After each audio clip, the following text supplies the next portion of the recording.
추석 전후로 계속 부추겼죠. 올해까지는 집값이 오를 것이다. 이런저런 불안 요소가 있는데 그래도 올해까지는 버티지 않을까. 이런 식으로 말하는 전문가들이 굉장히 많이 늘어났는데요. 그러면 올해까지 버티고서 내년부터 떨어질 거면 올해 왜 사요? 그 다음에 올해까지 버티려면요. 적어도 상승폭이 꺾이는 게 한 11월 말쯤 돼야지 올해 정도를 버틸 수가 있습니다. 보통 폭이 꺾이고 나서 한 달 정도 있으면은 금방 가라앉기 때문에. 그런데 벌써 상승폭 축소가 시작이 됐습니다. 전국 매매가는 상승했지만 상승폭이 축소가 됐고 서울 같은 경우는 2주 연속으로 축소가 되고 있었다. 그 다음에 역전세 대란 대신에 전세 대란 난다고 그랬는데 전세 가격 역시 상승은 했으나 상승폭이 축소되고 있고 특히 서울 수도권, 지방 전체적으로 다 상승폭이 떨어지고 있는 상황이다.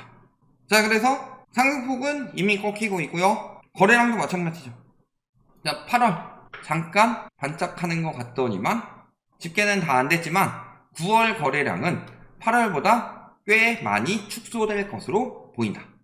그리고 8월 거래량 역시 경기도도 소폭 늘었지만 9월에 굉장히 많이 축소될 것으로 보인다. 그래서 거래량도 지금 9월부터 다시 축소가 될 것이고 9월보다 10월 거래량은 더 많이 축소가 될 수밖에 없습니다. 8월에 왜 늘었고 9월에 왜 줄고 10월에 왜 더 줄어들 것인지 그 핵심은 요거죠. 8, 9월에 주담대 막차 수요가 몰렸다. 그래서 보시면 특례 보금자리론 막차 수요 몰렸다. 지금 이런 기사들이 떴고요. 50년 주담대 막차 수요 탓으로 9월에 빚이 어마어마하게 늘었다. 그런데 9월 중순쯤에 하나씩 50년 주담대 막았고 그 다음에 9월 27일에 특례 일반형 폐지했죠. 그러니까 9월 거래량은 요거 수요가 조금 남아있을 수는 있어요. 하지만 8월보다 좀 적겠죠. 그리고 10월 거래량은 이 수요가 아예 없으니까 10월 거래량부터는 박살날 수밖에 없는 거죠. 이런 상황인 거고 그렇다고 해서 부동산 시장이 지금 굉장히 잘 돌아갈 수 있느냐, 부동산 시장이 잘 돌아가느냐 잘 안 돌아가느냐는요 한 가지 지표를 보면 돼요. 우리가 보기에는 막 집값이 올라갈 때도 있고 떨어질 때도 있고 전세가가 올라갈 때도 있고 떨어질 때도 있고 그러니까 부동산 시장이 어떻게 갈지 모르겠다 이런 이야기들이 나오는 건데 핵심적으로 봐야 할 지표는요 지금 청약 경쟁률이 굉장히 빠르게 올라가고 있다고 합니다. 그러니까 청약 경쟁률이 오르니까 부동산 시장이 살아날 것이다 라고 했지만 요거는 진짜 막 130배 증가했다고 하는데 0.28이었기 때문에 그런 거고 실질적으로 살아나기 위해서는 이 청약 경쟁률이 계속 유지가 될 수 있을 것이냐 그 유지를 시켜주기 위해서 전매 제한 완화를 했고 그 다음에 실거주 요건 완화하려고 하고 있죠. 그래야 투기 수요들이 들어올 수 있으니까. 그리고 이런 것들을 토대로 분양가는 계속 올라갑니다. 분양가는 더 높아질 것입니다. 분양가는 계속 올라갑니다. 여기저기 언론에서 부추기니까 분양가 올라가기 전에 빨리 분양받자. 분양가는 절대 안 떨어진다. 이런 심리를 부추기면서 들어온 건데 분양가가 떨어지는 경우는 어떤 경우냐면요. 수요가 없으니까 떨어지는 거예요. 결국에는 내 집이든 매매든 분양이든 결국엔 수요 공급의 논리인데 언론에서 계속 공급 부족 이야기를 해가지고 진짜 공급이 부족한가 싶지만요. 실질적으로 인구수 줄고 있죠? 가구수도 이제 그 10년 안에 줄어들기 시작할 것이죠. 그 다음에 그 가구수의 대부분이 1인 가구가 많이 늘어났고 1인 가구의 대부분은 월세를 살고 있습니다. 여기까지 생각을 해보면요. 지금 실질적으로 매매 수요가 많이 늘어나냐? 아니요. 매매적 가수요만 많이 늘어났죠. 그런데 공급 정책을 매매적 가수요에 맞춰서 하게 되면요. 어느 나라 꼴나느냐? 일본 꼴납니다. 일본이 버블 터지기 전에 매매적 가수요가 엄청나게 많았죠. 버블이 굉장히 빠르게 일어나는데 그러니까 공급 더 해야 되겠다 해가지고 공급 계획을 어마어마하게 세워놨어요. 그래서 매년 100만원씩 공급을 했습니다. 버블이 터졌는데도 그 100만원은 계속 공급이 됐었죠. 어떻게 되겠어요? 그러니까 빈집 투성이가 됐지. 그 집을 살아줄 사람이 어디 있어요? 근데 우리나라는 일본보다 투기적 가수요는 훨씬 더 많았죠. 왜냐면 전세라는 제도, 그 다음에 선분양이라는 제도 때문에 분양권 투기와 갭 투기가 굉장히 활성화돼서 일본보다 투기하기 훨씬 더 좋은 상황이다. 여기에 플러스로 인구 감소는 일본보다 훨씬 더 빠르게 일어나고 있다. 이 두 가지만 보더라도 망하면 일본보다 더 크게 망할 수밖에 없는 게 눈에 보인다. 그러면은 저런 청약 경쟁률이 잘 나온다 청약 경쟁률이 잘 나오느냐 안 나오느냐가 중요한 게 아니에요. 청약 경쟁률은 장난질 치면 얼마든지 올릴 수 있어요. 예를 들어서 1월에는 1000가구 공급하고 2월에는 10만 가구 공급한 다음에 3월에 다시 1000가구 공급해요. 그러니까 월별 수요가 10,000가구씩 있다고 보면요, 1월에는 10대1인데 2월에는 0.1대1 나왔다가 3월에 다시 10대1 나와요. 그러면은 청약 경쟁률 한 달 만에 100배로 뛰었다, 이런 식으로 말할 수 있는 거냐? 아니죠. 그런데 수요가 저렇게 나올 수 있었던 것은 분양이 잘 될 만한 현장들을 위주로 진행을 했고, 분양이 안 되는 현장들은 진행이 안 됐기 때문인 거고. 그러니까 청약 경쟁률이 잘 나오면 당연히 건설업계가 활발하게 돌아가야 되는데, 건설업계가 망하고 있다는 것 자체가 부동산 시장의 끝물이란 징조예요. 그래서 매일 1.5건, 건설사가 이틀에 3개씩 망하고 있는 거예요. 종합건설업체의 폐업 신고 건수가 405건이다. 올해만. 그리고 건축 착공 면적이 줄었다.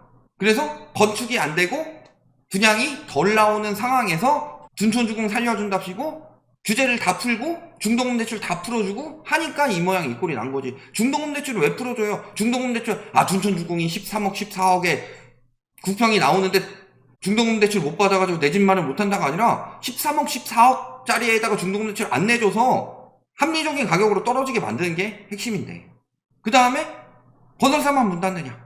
중개업소도 문 닫아요. 중개업소 지금 작년 11월부터 올해 8월까지 10개월 연속 매달 1000곳이 넘는 공인중개사무소가 문을 닫았다. 즉 거래가 안 돼서 중개업소들이 망하고 있는데 집값이 막 상승해요. 상승한다고 하면 중개업 쪽에서는 더 많은 수수료를 받을 수 있죠. 그런데도 불구하고 중개업소들이 왜 저렇게 맨날 망할까? 그래서 이런 이야기 했었죠. 신도시 이런 데는 중개업소가 워낙 많았잖아요. 그래서 땡땡 부동산, 이 문을 열고 들어오시면 당신은 부자가 됩니다 라고 해서 그 문을 열려고 가까이 봤더니 세모 부동산 임대문의, 즉 이후 중개업소는 문을 닫았다. 그러니까 지금 정부에서는 할 수 있는 게요, 이번 정부는 집값을 떨어뜨릴 생각이 없다고 그랬어요. 지금 대출 규제 하는 것도 뭐예요?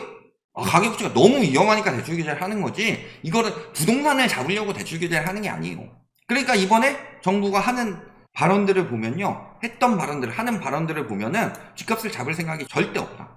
잡을 생각은 없는데 어쨌든 다 대출로 뛰었으니까 대출이 막히면서 잡힐 수밖에 없는 상황인 거지. 그 다음에 그 전에 너무 많이 빠르게 올라간다 해서 억지로 눌러놨던 금리가 그로 인해서 다시 올라갈 수밖에 없는 거고, 근데 레고랜드 사태도 지연, 자영업자 사태도 지연, 다 미뤘던 그 청구서들이 점점 더 눈덩이처럼 부풀어져서 와가지고 이제는 아무리 정부에서 눌러도 금리 인상을 막을 수가 없어서 나오는 현상인 거지. 정부가 말하는 것들을 보면 답이 다 나와요. 이번에 진짜 집값을 잡으려고 했으면요, 공급 대책을 그냥 한다고 하지 공급 부족이라고 이야기를 하면서 하진 않았을 거다.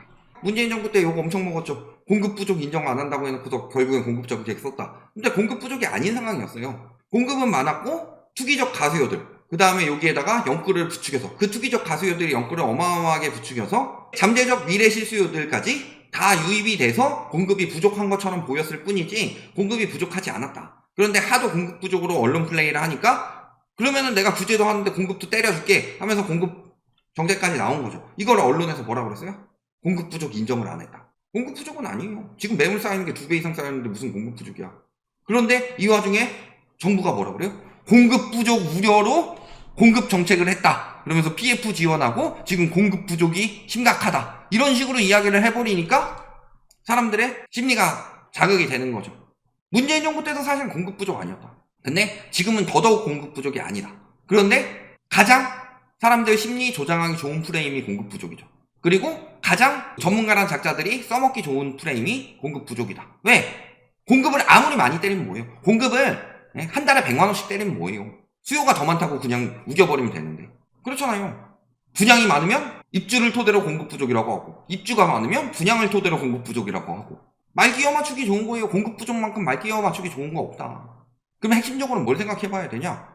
결국에는 인구수 늘어나고 가구수 늘어나는 만큼 그 이상으로 과잉 공급되고 있지 않냐? 요거를 봐야 되는 건데 훨씬 과잉 공급되고 있죠. 그러니까 그게 지금 다 매물로 나오고 있는 거예요. 공급 부족이 아니었는데 공급 부족 프레임을 씌워가지고 투기꾼들, 다주택자들이 사들였던 것들이 매물로 풀리고 있는 거다. 다만 정부에서 대출 풀어주고 금리 낮춰주고 하니까 급매물로 안 나왔을 뿐이지. 근데 지금 금리 올라가는 거 막을 수 없죠. 급매물로 나올 수밖에 없는 거예요. 그게 핵심인 거고, 그리고 문재인 정부 통계 조작 이야기를 하지만요. 지금 정부에서 통계가 굉장히 극적으로 많이 바뀌었죠. 그런데 지금 서울 중간가격 주택 살려면은 월소득 40% 써야 되니까 아직도 거품이 껴있나? 40% 아니에요. 훨씬 더 이상이에요, 지금. 왜냐면은 다 같은 자료를 가지고 아마도 통계청 자료를 참고를 했겠죠. KB에서 기본적으로 자기네 자료, 그 다음에 통계청 자료를 활용을 하는데 여기서 22년 10월에서 22년 11월로 넘어갈 때 PIR이 갑자기 5.9년이 떨어졌다. 그래서 봤더니 중위 아파트 가격은 그렇게 유의미하게 강하게 떨어지지 않았다. 그러면 억지로 소득 지표를 굉장히 올렸다는 소리죠. 그래서 소득 지표를 올려도 40%를 넘어간다는 소리는요, 지금 60% 수준 넘어간다는 소리예요. 그러니까 못 사는 거고, 그러니까 거래량이 안 나오는 거고, 거래량이 안 나오니까 중개업소가 망하는 건데, 그런 거죠. 이런 상황에서 주담대 연말 8% 간다, 이런 이야기들이 계속 나오고 있습니다. 이게 언제 기사예요? 9월 30일 기사예요. 9월 30일 기사에 이렇게 나왔는데 그 뒤에 어떤 조치가 나왔어요? 은행채 무제한 발행 가능이죠. 무제한 발행한다는 소리가 아니라 무제한 발행 가능하게 은행채 발행 한도를 폐지를 했죠. 그러면은 금리 올라가는 거 훨씬 더 빠르죠. 그럼 금리 8%까지 올라가게 돼요. 이런 상황이 되면 어떻게 돼요? 대출은 줄고, 그 다음에 금리는 튀고, 공급 부족이라고 떠들어대고 있지만 사실 굉장히 지금 매물 많이 늘어나고, 전세가도 이제 슬슬 다시 꺾이는 분위기고, 상승폭 줄어들고 있고. 해봐라. 정부에서 심리는 자극하고 있어요. 결국에는 안 되니까 대출을 막을 수밖에 없으니까, 대출 막고 나서 심리 안 좋아지니까 공급 부족 자극해가지고 공급 부족 기사 띄어가면서 하는 거죠. 아니 도대체 자, 요소수 부족 사태를 생각해보면 사재기나 가격 폭등 등을 우려해서 직접적인 언급을 피하는 게 일반적인데, 이게 상식인데 공급 부족을 언급하면서 공포심을 조작하는 거는 집값을 띄우기 위한 수작인데, 저렇게까지 나온다. 심리를 저렇게까지 자극한다 라는 것 자체가요, 심리를 자극하는 거 외에는 이때는 다른 방법이 없다. 그러니까 모든 요소들이 집값을 떨어뜨리는 쪽으로, 금리든 뭐든 공급도 계속 그쪽으로 이동을 하고 있는데, 그것을 자극시키기 위해서, 근데 유동성이나 이런 걸 푸는 거는 한계를 맞이했고 더 풀면 위험하니까 심리만 자극하는 거, 그 방법밖에 안 남아서 그런 거다. 여기까지 보시면 답은 다 나왔다, 이렇게 보시면 되겠습니다.